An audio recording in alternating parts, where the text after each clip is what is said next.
Magandang araw, kaibigan. Handog namin ay mga kwento ng pag-ibig, nakikiliti sa inyong mga puso at magbibigay ng inspirasyon.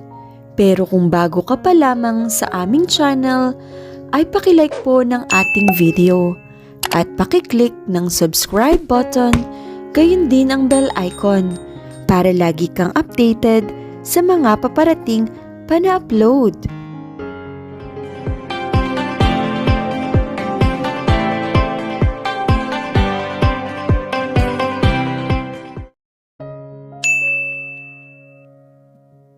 Pinagbasda naman kami ni Don Julio na nangingiti.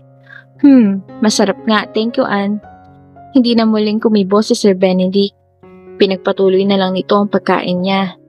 Pagkapananghalian ay nagaya si Don Julio sa kwarto niya para magsiesta. Pabor naman sa akin dahil manonood ako ng paborito kong Korean novela. Kasalukuyan akong humahagik-gik nang pumasok si Sir Benedict. Bigla akong hinalikan sa labi. Sir? Pabulong ko siyang sinita. Sabay turo sa naihimbing na Don. He's asleep, baby. Para pang nangaasar sa sabi nito. Kahit na, baka maaktuhan niya tayo. Pinatay niya ang TV at niyaya ako sa kwarto niya. I know that your body aches. Here, take this. Inabutan niya ako ng gamot at tubig. At sinalat niya ang noo ko pati ang leeg. You're warm, baby. Kumuha siya ng thermometer. You have a slight fever. Take that and go to your room. Ako nang bahala kay Dad, pagpahinga ka na muna. Pero sir, no buts. I know that after last night, you will ache. It was your first time after all. Kailangan mo pa ba ulit-ulitin yan? Nirapan ko siya. Pero sa totoo lang, kanina pa hindi maganda ang pakiramdam ko. Ramdam ko rin na nilalagnat ako. Kaya nga go to your room and rest. Ako nang bahala kay Daddy. Muli niya akong hinila sa kamay. Nagulat pa ako nang pagpasok namin sa kwarto ko ay binuhat niya ako at hiniga sa kama. Rest, okay? Hinalikan niya lang ako at lumabas na siya ng kwarto ko. Nagising ako ng pasado 5:00. Napabalikwas naman ako kasi masyadong mahaba ang tinulog ko. Agad akong nag-asikaso at pinuntahan ng alaga ko. O Ann, kamusta ang pakiramdam mo? Bati ni Manang Dita. Sabi nga ni Sir na nilalagnat ka kaya hayaan ka daw muna namin na magpahinga. Ayos na po ako, Manang. Nasaan po sila Don Julio at Sir Benedict? Tanong ko. Wala kasi sila sa kwarto ng Don at naging sa garden na din, wala sila. Sinumpong na naman ang sakit si Don Julio kaya nagaya na naman kumain sa Jollibee. Ganun po ba? Aalis na sana ako nang may maisip akong itanong kay Manang Dita. Manang, hindi pa po ba nagkaka-girlfriend si Sir Benedict? Girlfriend? Naku, marami. Pero isa lang ang pinanik niya dito sa bahay at pinakilala sa mami at daddy niya, si Ma'am Zoe. Nag-iba bigla ang itsura ni Manang Dita, chismosa mode. Mahal na mahal niya yun. Lahat binigay niya. Kaya lang sumama sa ibang lalaki. Kaya pala napakasiloso nito, naisip ko. Gumawa ang mundo ni Sir Benedict nang dahil sa haliparot na babaeng yun. Nagigigil pang kwento ni Manang Dita. Biruin mo, pinaglaban niya sa daddy niya, tapos ang ending, sasama sa best friend niya. Kaya sa sobrang heartbroken niya ay ayan, hanggang ngayon subsub sa trabaho, walang panahon sa love life. First love pa naman niya din yung babae na yun. Kaya kahit ayaw ni Sir Julio sa kanya, talagang pinakausap niya sa daddy niya na tanggapin yung babae na yun. Di naman pinagkait ni Don Julio kay Sir Benedict yun dahil mahal niya ang nag-iisa niyang anak. Palagay ko pag bumalik yun, tatanggapin ulit ni Sir Benedict yun. Mahal na mahal niya eh. Sabi pa ni Manang Dita. Hindi ko alam kung bakit pero nagkaroon ako ng pangamba sa nalaman ko. Dad is becoming worse day by day. I was devastated when the doctor told me that he has Alzheimer's disease and that he will gradually lose his memory. That's why I'm giving him everything that I can give him. I took some papers in his room to read while asleep. I let Anne rest because I know that she will be in pain because of our lovemaking last night. When Dad woke up, he asked me that he wants to eat spaghetti at Jollibee, his all-time favorite fast food. I really didn't want to leave because I'm worried about Anne, but Dad insisted to go out. While eating a hamburger, I couldn't keep myself from smiling. I could still feel all of Anne's body in my hands. She was shivering when I tried to push myself into her. Thinking about her made me hard. When we finished our meal, we went to Ayala Triangle. We stayed there until past 6 p.m. When we got home, Anne immediately met Dad. Hi, Anne. Namasyal lang kami saglit ni Benedict. Okay na ba pakiramdam mo? Nilalagnat ka daw. Dad greeted her. Opo, Don Julio. Nakainom na po agad ako ng gamot kaya hindi na lumala ang lagnat ko. She smiled at Dad. I saw a glimpse of my future through that scene. I smiled at them, hoping that this wonderful feeling won't end. That night, I visited Anne in her room. She seems still sick.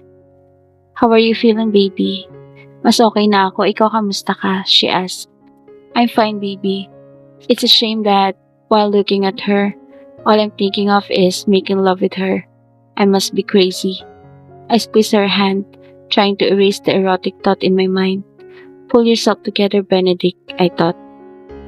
I was stunned when she suddenly kisses me. Namiss kita, she said, while smiling. I miss you too. I should have been more gentle last night. I can see that you've been struggling. Just moving your body must be painful. Ayos lang ako. Nag-search ako sa internet, ganun daw talaga pag first time makipag-sex. Masakit sa katawan ng babae. I don't like the idea of calling our lovemaking as sex. It's much more special than that. I don't really want to argue about it.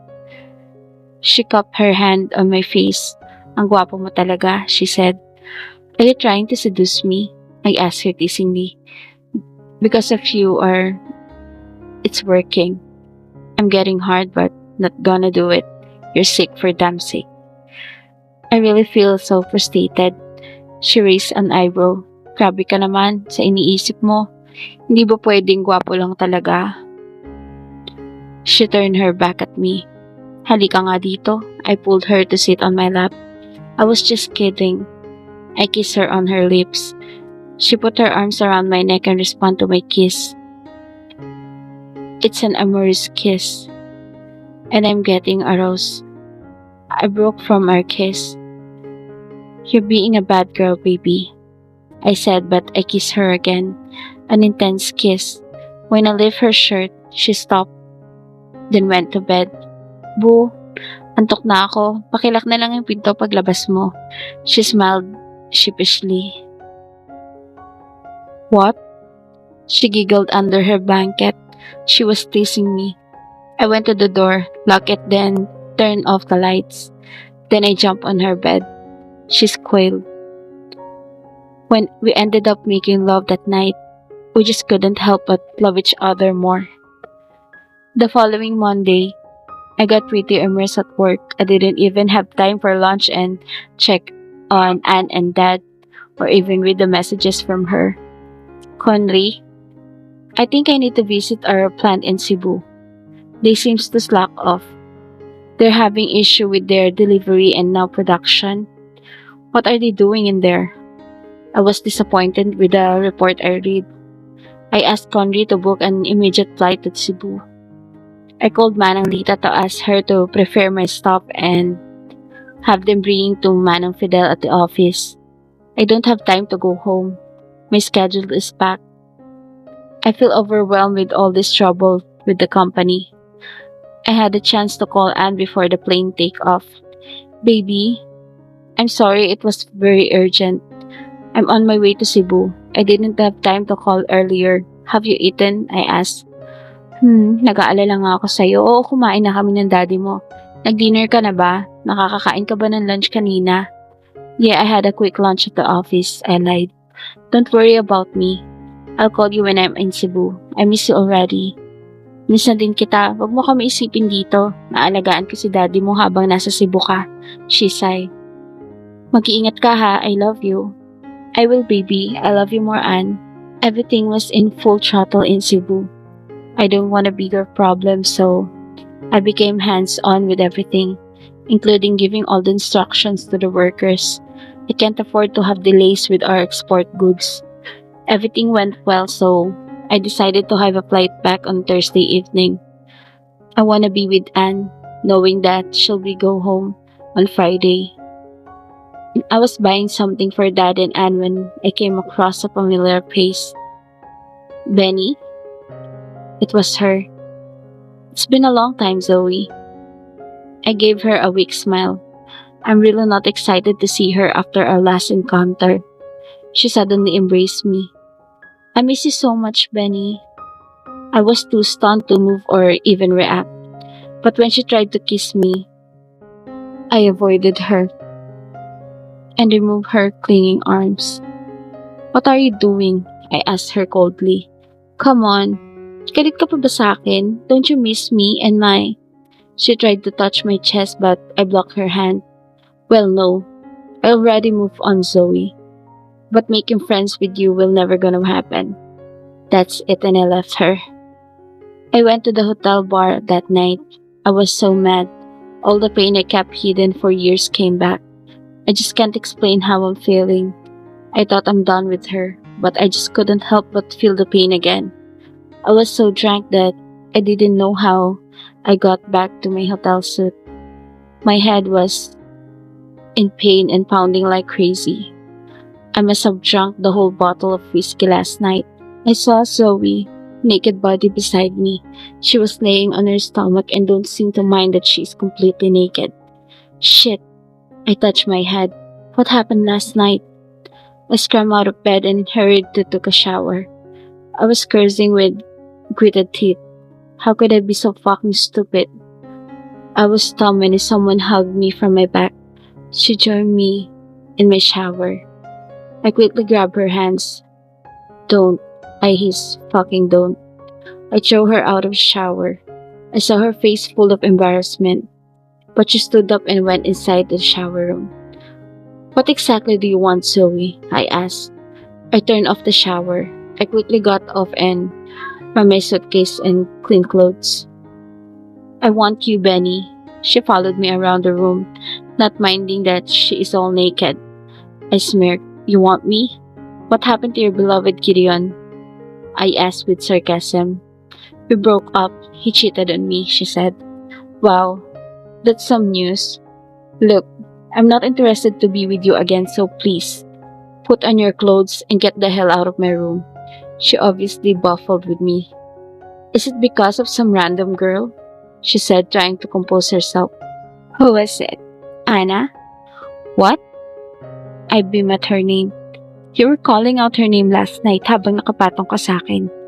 You kept on saying, I love you, Anna. I smiled at myself. I wasn't really cheating. When I'm done putting on my clothes, I throw her the towel. I don't need to explain anything from you. Just get out of my room. She put on her clothes while crying, then left. I locked the door and immediately called Anne. She must have been busy with that because she didn't answer. So I looked at the CCTV. They were in the family room watching another K-drama. I called Anne again and this time she picked up. Baby, I'm sorry. I am filled with guilt. How could I ever do this to her? Ayos lang. Ano ka ba? Naintindihan ko naman na trabaho pinunta mo dyan. Kamusta naman? Ayos mo ba yung problema mo? Yes, everything went well. We're not behind schedule anymore. She suddenly hung up the call. When I looked at the CCTV, I saw her trying to lead Dad back to his room. I let out a harsh breath. As soon as I get home, I check them. Dad's reading a book, while both Anne and Nurse Kim are preparing his medicine.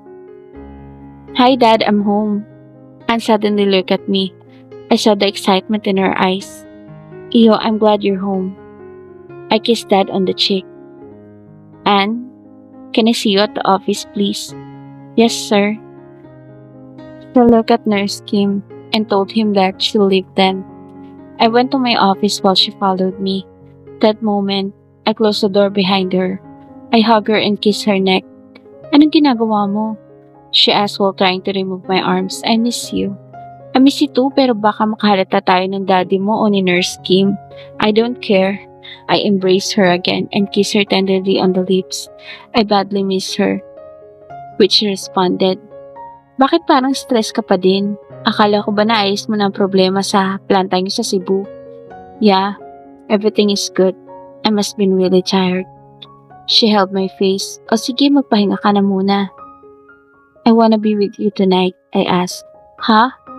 E paano magkalapit ng kwarto namin ni Nurse Kim, baka mahuli nga tayo. Then stay with me in my room. She smiled and nodded. Ikaw ha, nakakarami ka na, she teased me. Didn't you like it? I teased her too. Siyempre gusto, she answered shyly. At around 10 p.m., I went to her room to get her. She was wearing a cute slip dress. I lost my coolness and lifted her, then hurriedly carried her to my room. When I placed her on the bed, I immediately removed her dress and looked at her body. She was in panic, trying to cover her breast and lie with her arms. Boo! Let me take a good look at you, baby. I removed both her underwear and stared at her body. She's got a big mole on the side of her left breast and a slim waist. Everything was just proportional. Her angelic face matches her alluring body. Hindi mo ba papatayin yung ilaw? Nope. I want to have a good look at you. Her face is really red from embarrassment. I hold her two hands to refrain her from covering her body, pero pinilit niya makawala para magtakip ng mukha. I was laughing at her. She just amused me in the best way only she can do. I also removed my clothes. Aren't you gonna look at me? Huh? She looked at me. But when she realized I'm naked, she immediately covered her eyes and squealed. Why are you screaming? We already made love several times. I joined her on the bed. Aren't you used to seeing me? I teased. I took her right hand and made her touch my manhood. She immediately withdrew her hand and pushed me. Anong ginagawa mo? She was really stunned. Bakit mo pinapahawakan yan? Because he is yours. I sighed and closed her eyes. I took that chance to kiss her. Her lips, her neck, breast, her stomach. My lips settled in her Kim. Buwag. I just continue what I'm doing, not minding her, please. I locked my mouth between her legs. She pulled my hair at every lick and kiss I gave her. She was moaning madly, biting a pillow to suppress her loud groans and scream. That made me more aroused. When I'm done, she was shaking and grasping for breath from an orgasm. I smiled. Mission accomplished. Anong ginagawa mo sa akin?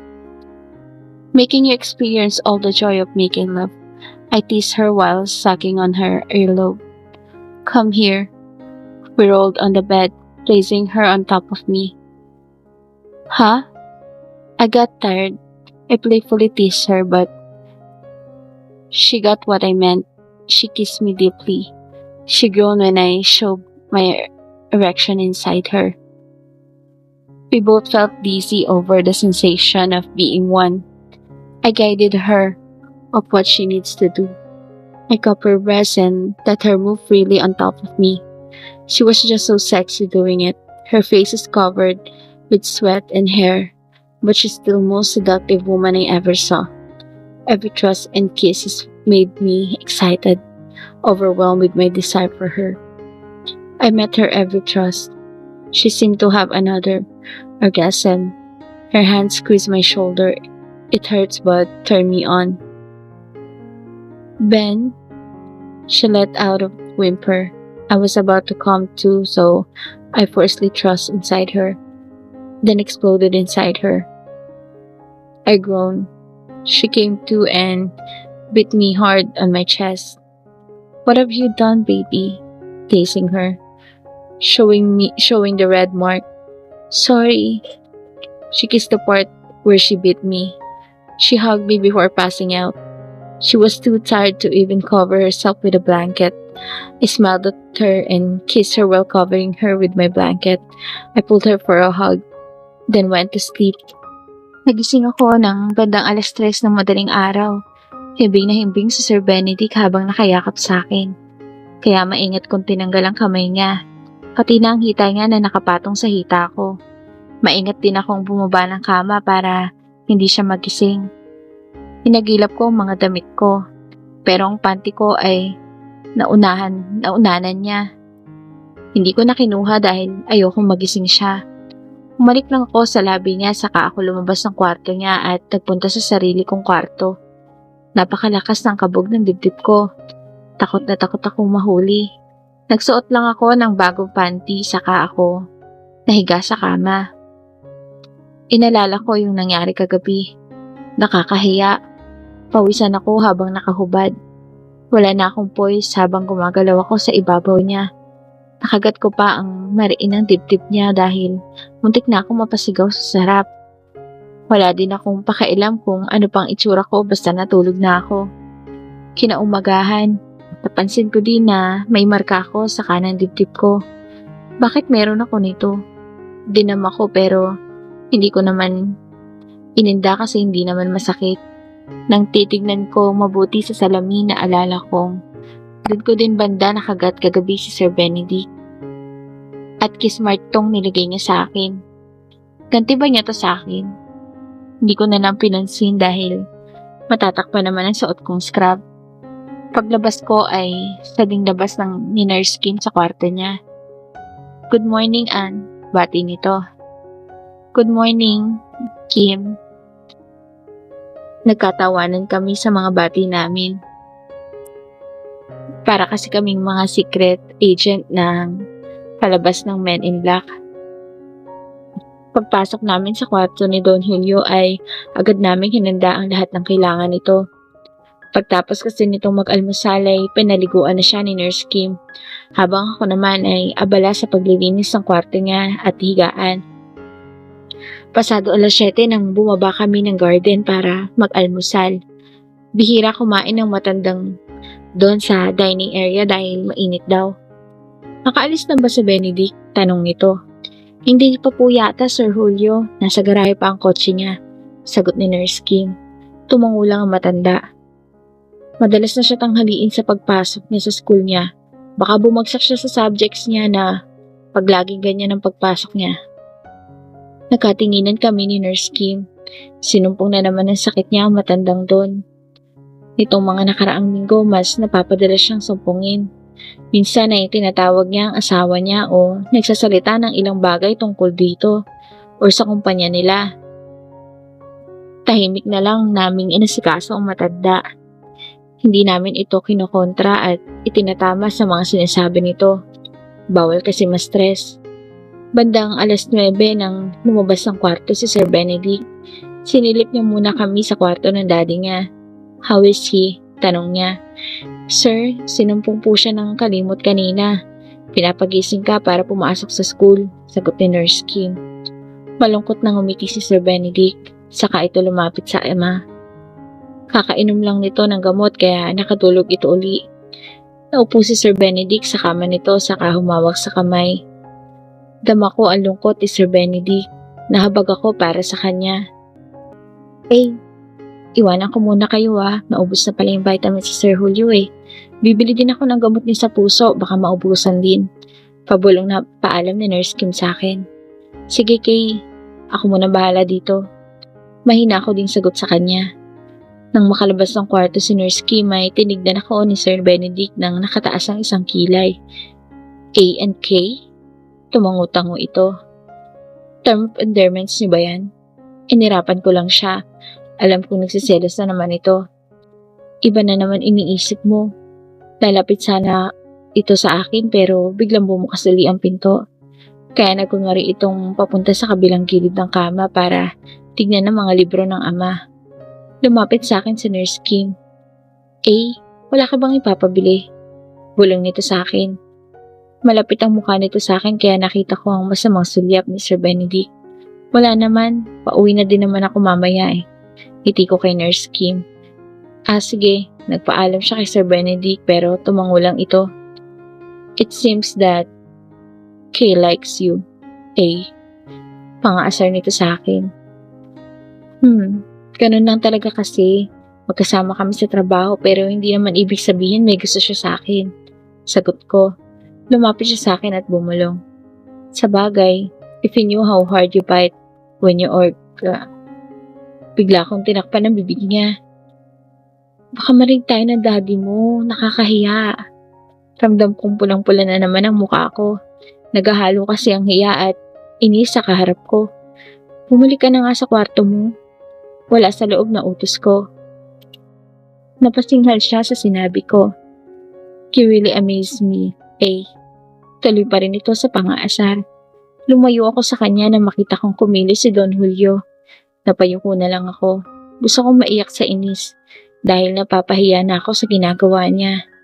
Nang tuluyang magisingan doon ay nag-usap sila at nagkamustahan. Nanahimik naman ako sa isang tabi. Inabala ko ang sarili ko sa pagtupi ng mga damit ni Don Julio.